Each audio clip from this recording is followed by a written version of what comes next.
Good morning, everyone. So my name is Pierre Oesterle, and this is my PhD defense. And the title of my thesis was Exploring the Fate of Emerging Contaminants During Hydrothermal Regeneration of Spent Carbonaceous Adsorbents.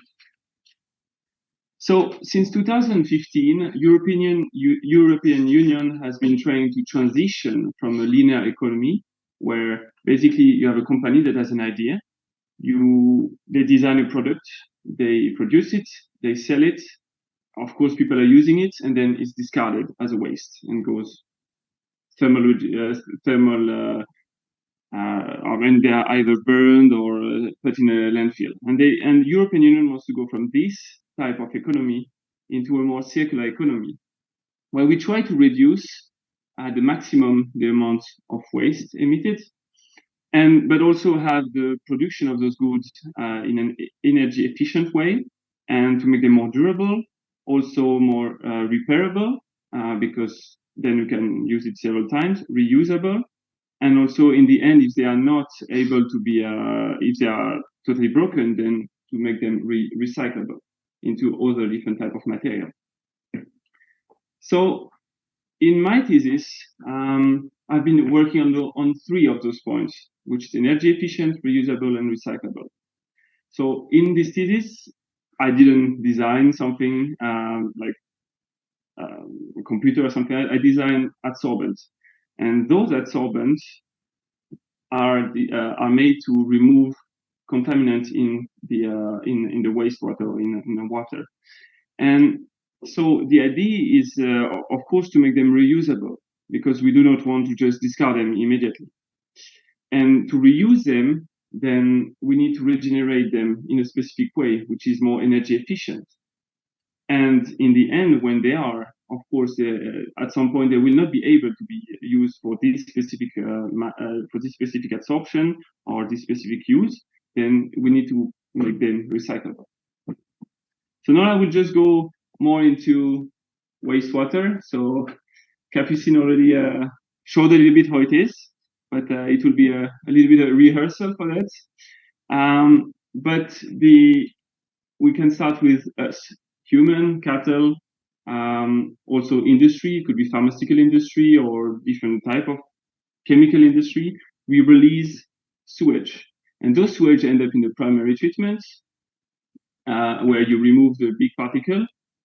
Then it goes into a secondary treatment where you remove the organic matter, dissolved organic matter, and then finally it goes into for the most advanced wastewater treatment plant, for example in Switzerland, you have a tertiary treatment where you do nitrification, filtration, disinfection, and then it ends up in the river. One of the things is, when it ends up in the river, it just doesn't go away. And when it ends up in the river, like this water doesn't go away. It's reused further down in the stream by drinking water supply companies. So you have to know that in this case, 80% of the European drinking water comes from surface water. So it could be lakes, it could be rivers. Now, what happens when you have contaminants? So contaminants is a really broad range of molecules, but it could be, for example, antibiotics, or in this room, for example, in this case, drinking coffee. You have 5%, for example, of the caffeine that is contained in your coffee that is not metabolized in your body. So 5% of it end up in the raw sewage that goes into the wastewater treatment plants, but not 5% here, but also you have metabolites of this caffeine that also goes in the raw sewage and then in a wastewater treatment plants. Unfortunately, the wastewater treatment plant is not designed to treat this pollution, so it ends up in all the different compartments of the wastewater treatment plant, and then in the river, and back into us, because we are using as a drinking water supply. So this is a case, especially for countries that have a lack of water. It could be Cyprus or it could be Israel, where 90 or 95% of the water is reused is reused from the river, from the effluents into the drinking water supply. So now my thesis is more focusing on the tertiary treatment and how to remove those pollutants before they reach the river. And you have different technologies for that. You could have either ozonation, for example, where you break down the molecule, but you could also try to have a sort of filter, which is the material that I have been designing. But the most commonly used one, as Capucine explained, is activated carbon. However, activated carbon comes from two different feedstock. It comes from either the mining industry, so the coal industry. It's not really sustainable in a circular economy, or especially now in carbon dioxide release. And the second one is coconut. And we are yet not producing coconut trees here in Europe. So we need an appropriate feedstock for that, and especially in Europe. And in the case of Sweden, we have forestry. Forestry industry has a lot of byproducts or residues that could be used to make biochars. But of course, in a circular economy way, we also wanted to reuse this material. So there's a need for a regeneration, because we don't want to put just them in the landfill and use another residues. We want to make it more sustainable. And this is where I'm focusing also, the regeneration. So now I'm going to talk a little bit about the aim of this thesis. It looks like a circle.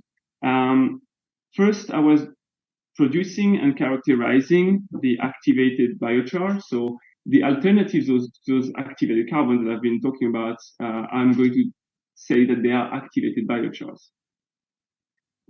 Then, when I have this material made, then I did some adsorption tests on specific contaminants that are relevant in treated effluents.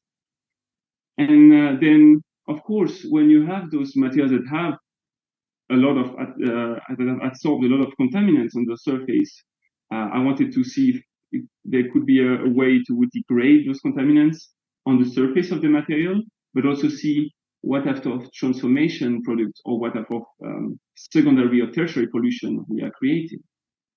And then finally, when we have this material that is a material that could an adsorbent, this adsorbent that could have been changed in structure or functional groups on the surface, then I wanted to test, can we put it back in the system and do again another cycle of adsorption, and see how many cycles of adsorption can we use before we are not able to adsorb anymore this type of concentration that are initially adsorbed. So now just a definition. There's a difference between adsorption and absorption. And here, this is what I'm looking for, having the pie on the face of the man. This is exactly what I want to have. I want to have contaminants that are adsorbed on the surface of my material. Absorption is often linked, for example, to biological reaction, or it could be microbiota that is absorbing contaminants. So this is basically the production of the biochars that I made in United Kingdom. I went to Edinburgh for that, and I used two different materials. I made two different materials. The first one was softwood pellets, so it's a mix between pine and spruce residues, and then going into under pyrolysis. So it means under anoxy condition, where you increase the carbon content and you do not use oxygen, then you don't burn the material. Here I have like some of the samples that I made. So you have the initial feedstock, which has the softwood pellets, and then also the pyrolyzed material. So if people want to see, it's on some rows. I did the same, but using ochre, also in this pyrolysis. Ochre comes from the waste from the mining industry, so it's also again circular economy. It's a nice way to use a waste again to put it and make an added value product. And it's in literature adding ochre or adding iron into the adsorbent makes it often better at absorbing contaminants, and also different type of metals. So when I'm here, one of the issue often in biochar is you have a low surface area, or a lower compared to activated carbon, maybe 10 times lower. And as I said, we want to have a high surface, no, I didn't say, but we want to have a high surface area because we can absorb a high amount of pollutant or contaminants. So the idea is to do an activation with carbon dioxide. And this is one of the most common activation.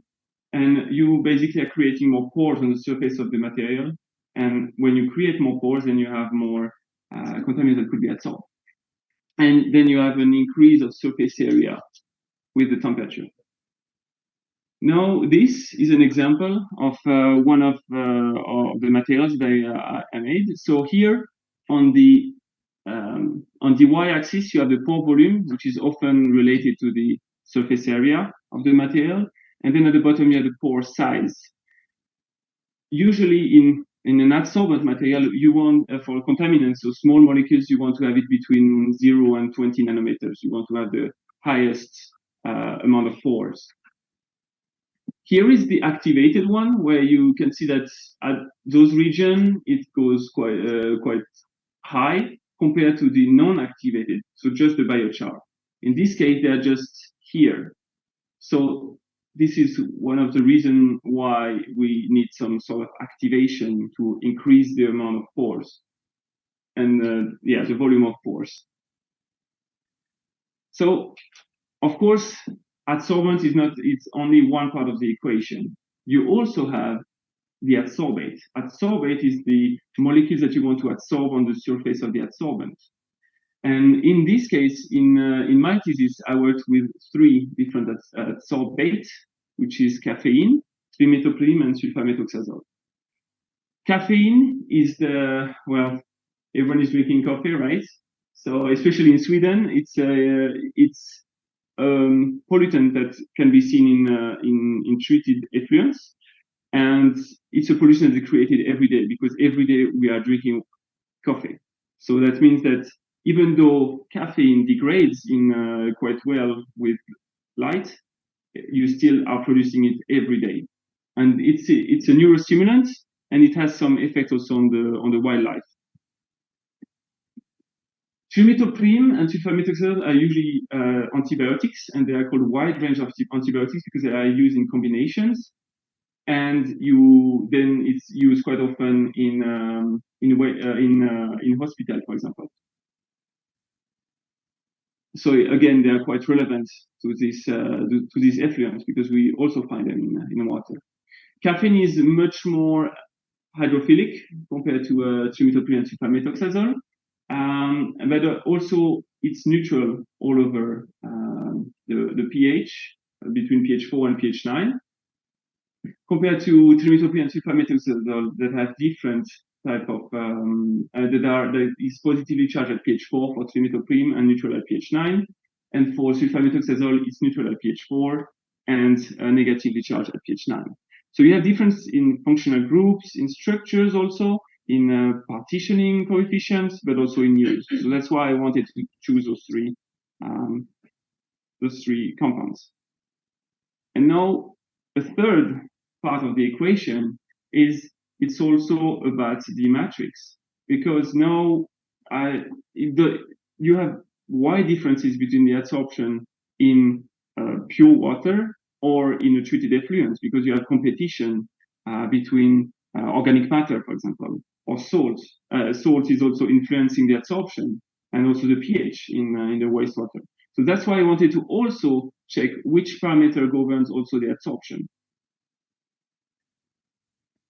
So this is one of the results that I got for the activated biochar. And here on the y-axis, you see the removal efficiency of the initial solution.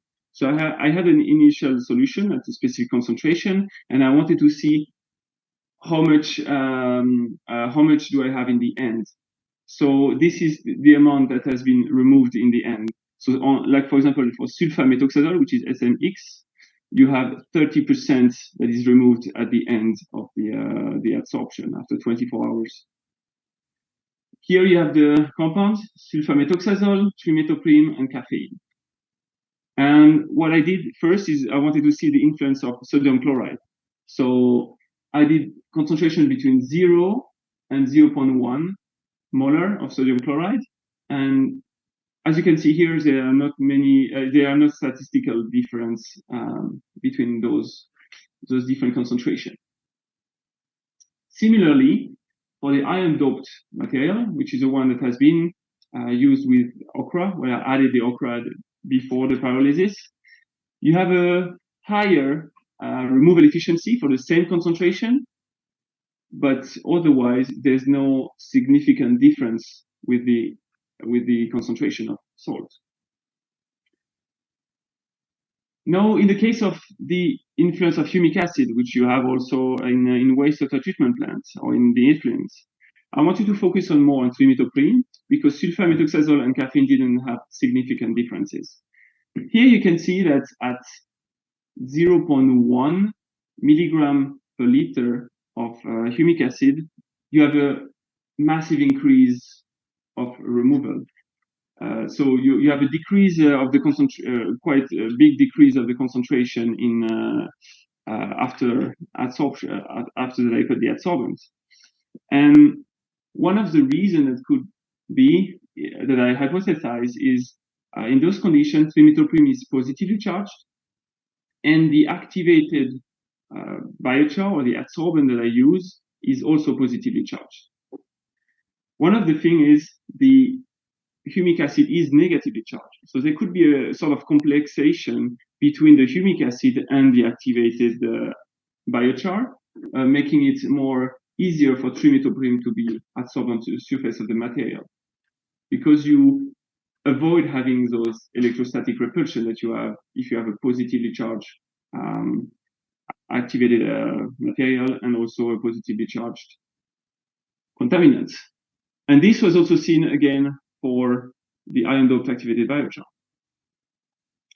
So now I wanted to see something even more interesting is the influence of pH. And in this case, so it's again the removal efficiency of those compounds, but also I'm showing here the charge that it is at different pH, so pH 4, and I will be only talking about pH 4 and pH 9, which are the extreme results. So at the pH 4, the charge is neutral on for sulfamethoxazole. And as you can see, you have different type of bonds that could happen. Pi-pi bond, which have a high adsorption, which is good for adsorbing on the surface of the material. And you have some hydrophobic sorption, hydrogen bonding, and Lewis acid-base interactions. So you have a lot of different type of interactions. However, at pH 9, the charge of sulfamethoxazole is negatively charged, and therefore you, on top of having all those different type of interaction like pi-pi bond, you also could have anion pi bond and charge-assisted hydrogen bond, but also you have electrostatic repulsions. So I hypothesize that the reason why we have a lower removal efficiency is because we have electrostatic repulsions on the surface of the between the adsorbent and the adsorbates. Inversely, for trimethoprim, in this case, trimethoprim is positively charged at pH 4 and neutral at pH 9. And again, we see an increase in removal efficiency when it goes into a neutral form. Here at pH 4, again, we have electrostatic repulsion because this one is positively charged here, and you have also the material that is overall globally positively charged. But you still have pi-pi bond. In the case of pH 9, you do not have the electrostatic repulsion, but mostly pi-pi bonds. Now, in the case of caffeine, there were no real significant differences between the pH when the compound was, because also the compound is neutral over the whole pH range. And this was also done, this was exactly the same result for the iron-doped material. Now, in the case of treated effluents, which is often it's often the case that the pH is around 6, something like that. And this is great for the adsorbent, because even though we are not reaching the maximum adsorption capacity for trimethoprim or sulfamethoxazole, we could adsorb a wide range of contaminants. As you can see, you do not have the maximal adsorption capacity, but it's much better than at those extreme pHs. But now we have those contaminants. They are entirely they are full of contaminants. Yes, they are saturated in contaminants. What do you do with it? As Capucine was saying, the idea of landfilling, putting them in landfill, is not ideal. And the reason is because you could have leaching that goes back into the drinking or the water table, which after that is also a drinking supply. So what is often done is then people are recycling the adsorbents. And how they do that, they need a drying step because the material has been surrounded with water, so you have energy that is spent. And then you do some heat treatments. That could be steam, that could be carbon dioxide, that could be microwave at around between 300 and 600 or 700 degrees Celsius. At those temperatures, then you have desorption and degradation of the contaminants. And then you have a regenerated material that still contains probably some metabolites, but then it's put back in the system. Now, as I explained, it requires a dry material, so that's one of the issue. And the other one is, as Capucine said, it's expensive and use a lot of quite some energy. And of course, the regeneration part usually is not on site, so it's again a logistic issue. So I wanted to go more into an alternative, and I will be talking about the pressure cooker. So the sentence is I'm not cooking vegetables, but I'm cooking my contaminants with this. But it's a little bit different, as you said. But basically, the idea was to avoid having this drying step, so you spend less energy on that, and also then you do not have a high temperature, like up to 600 degrees Celsius, but instead of you decrease the temperature and then you increase, then in this case you have an increase in pressure. So that was I wanted to see a different way of doing it than the conventional one.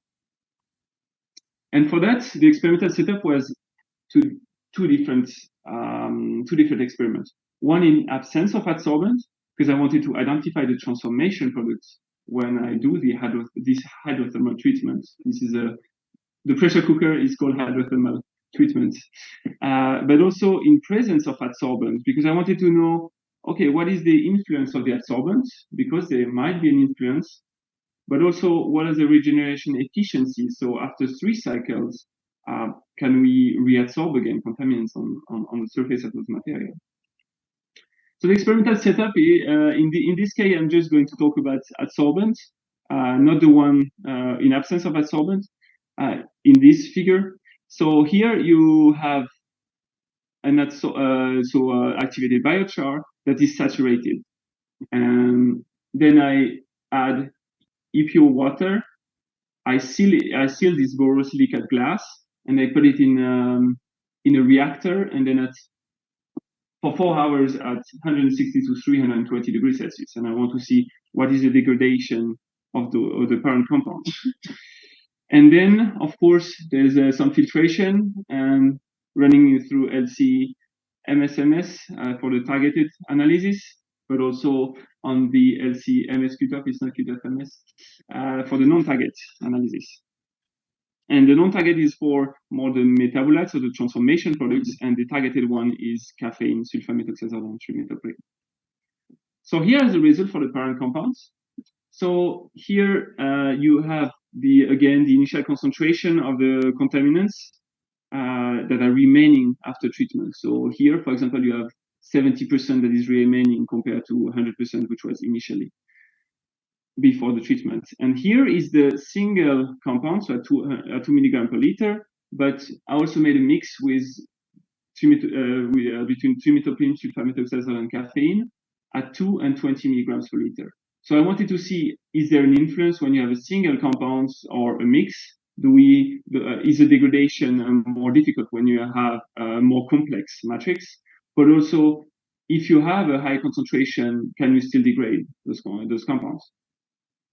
So in this case, for trimethoprim, well, the ideal case scenario in my experimental setup was 280 degrees Celsius, because then you degrade almost 90% of the contaminants.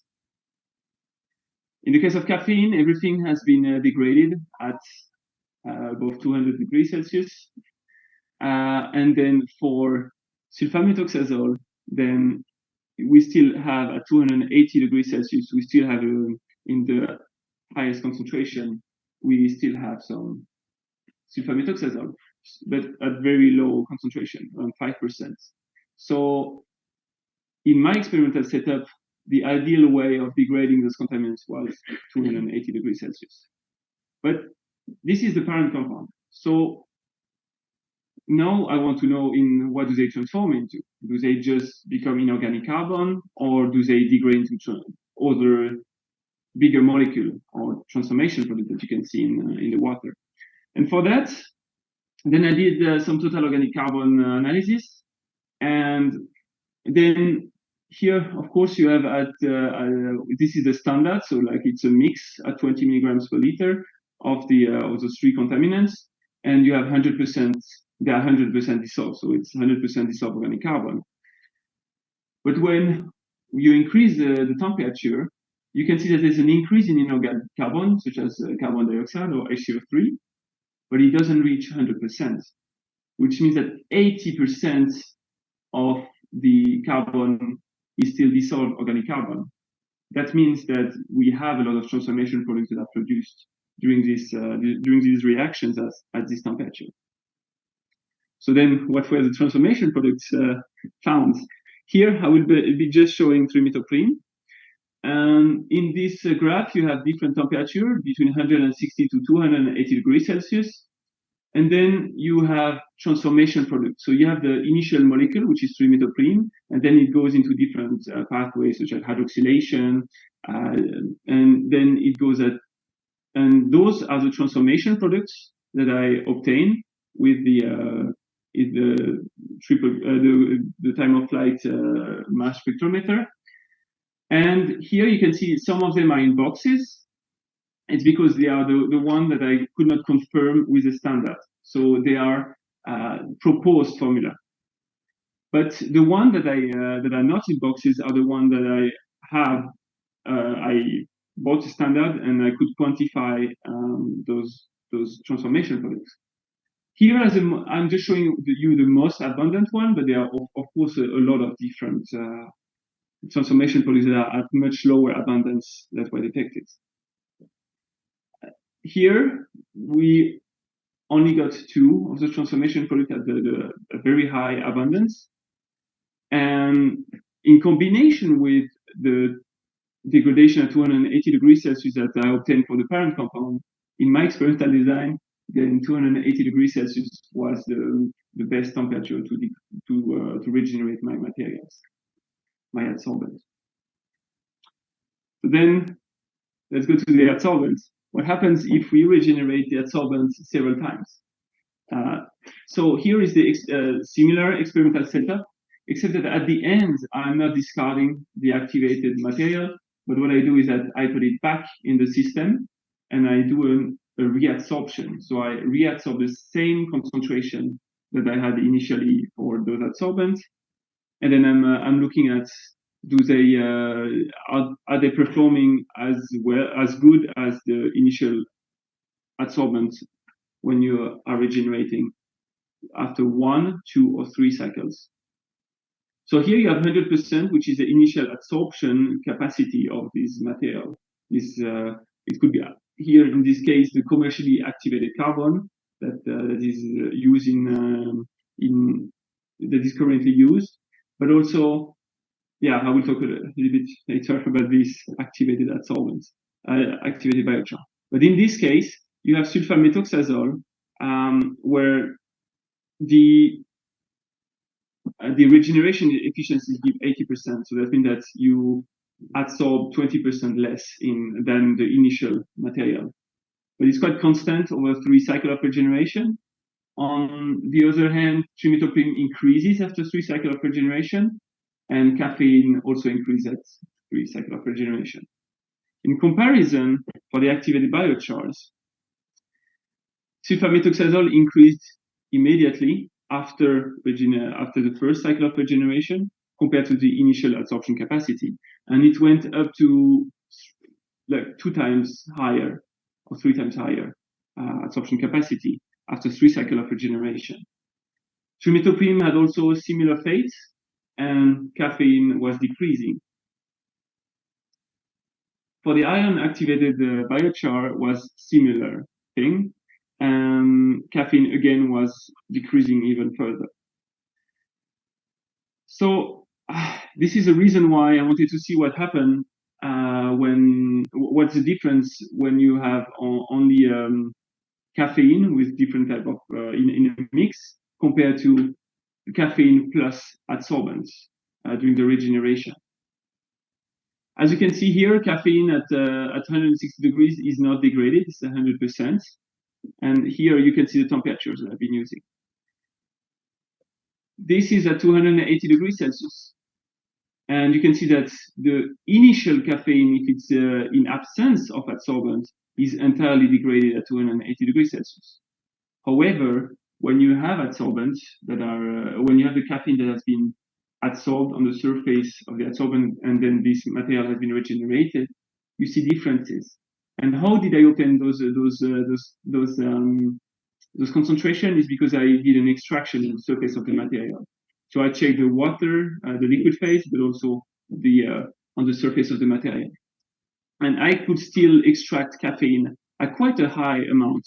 So 40% in the case of activated carbon, 40% of the caffeine was remaining on the surface of the material. That could be a reason why we have a decrease in adsorption capacity for caffeine for those adsorbents, because caffeine is still contained on the surface of the adsorbent, and we only have a limited amount of force that could be available for adsorption. So last part, I wanted to see also what's on the surface then. So here is the scanning electron microscopy, where I go quite deep into the surface of the material, and I wanted to see what happens after 3 cycles of regeneration. So here's the blank. So the blank is just the pristine material, didn't have any regeneration.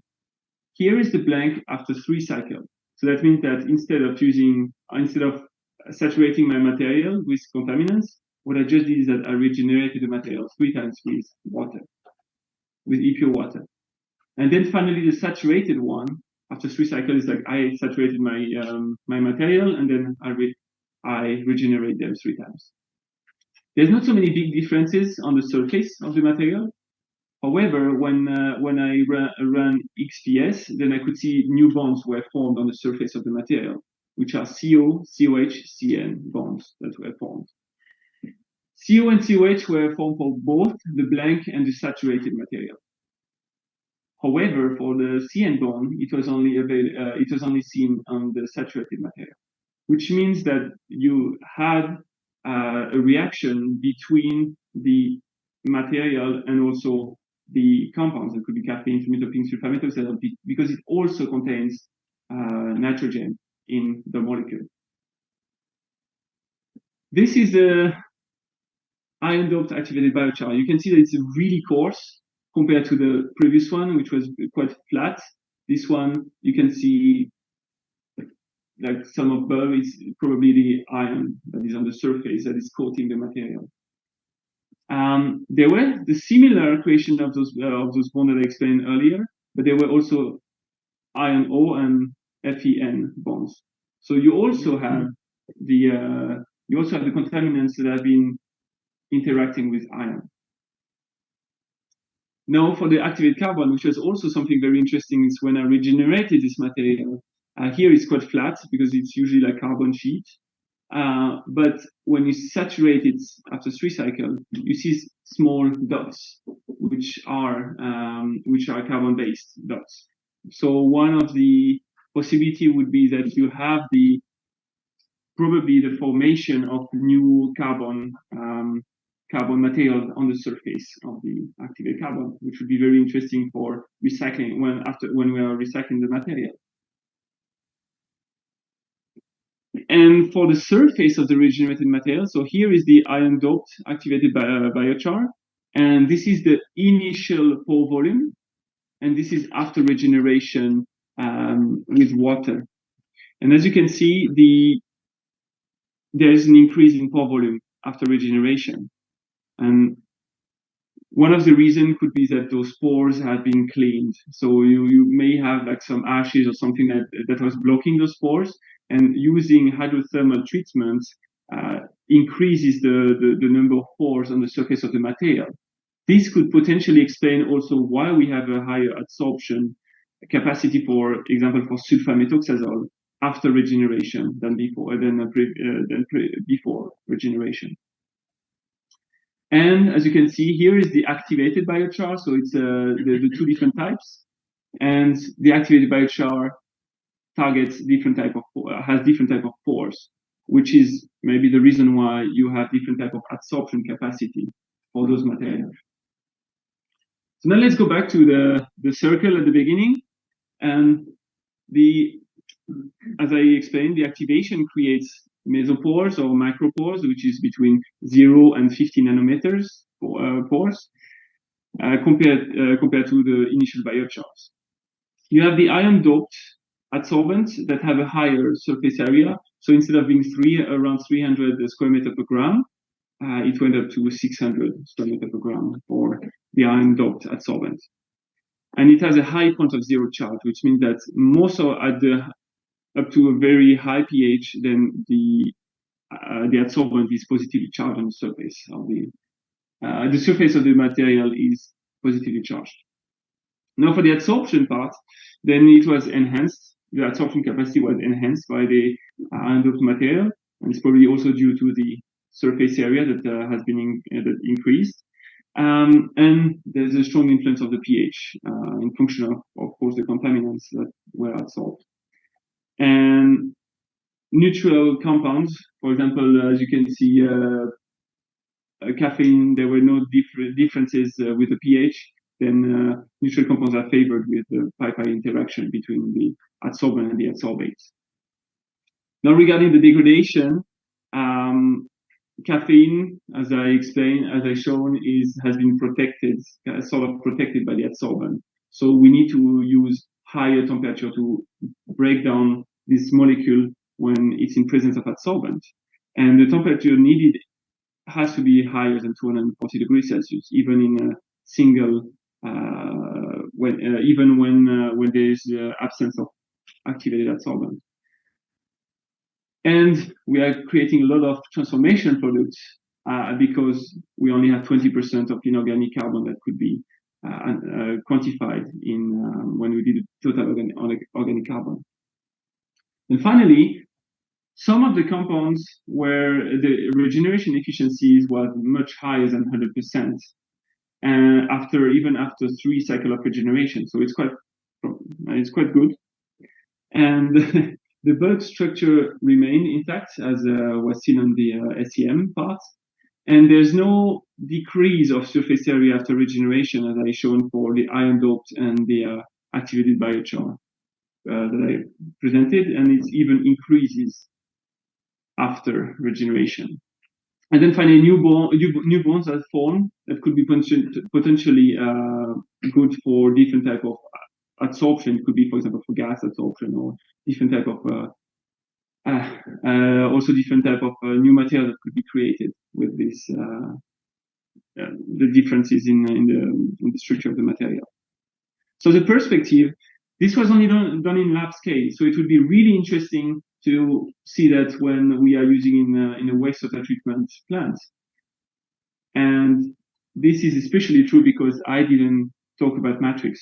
Here it was the experiments that I done for the regeneration part was only done with pure water. What I want to know is that I have seen there is the differences in adsorption capacity in function of, for example, humic acid or a pH. So what happens when you have this matrix that have been also adsorbed at the same time as those contaminants? What happens when you regenerate this material? Do you have a creation of new material, or what is happening? And of course, the subsequent use, what happens when the material is not good enough to be reused in the system? What can we do with that? Finally, as a food for thought, here I've been trying to fix one of the pollution that we are creating with our everyday use of very important molecules such as antibiotics or neurostimulants like caffeine. But when we're using all those molecules, then we create a pollution. And I've been trying to remove this pollution, so try to fix it with an adsorbent. But when you do that, you have then you have a secondary pollution, which is the adsorbent itself. So again, you create another pollution, and it's concentrated one. Again, in this thesis, I've been trying to fix it by regenerating the material. However, you create a second or tertiary pollution, which are the transformation products. So it's a little bit like the snake that is always eating its own tail, because you are the more you try to solve this issue, the more pollution or the diverse pollution you're creating.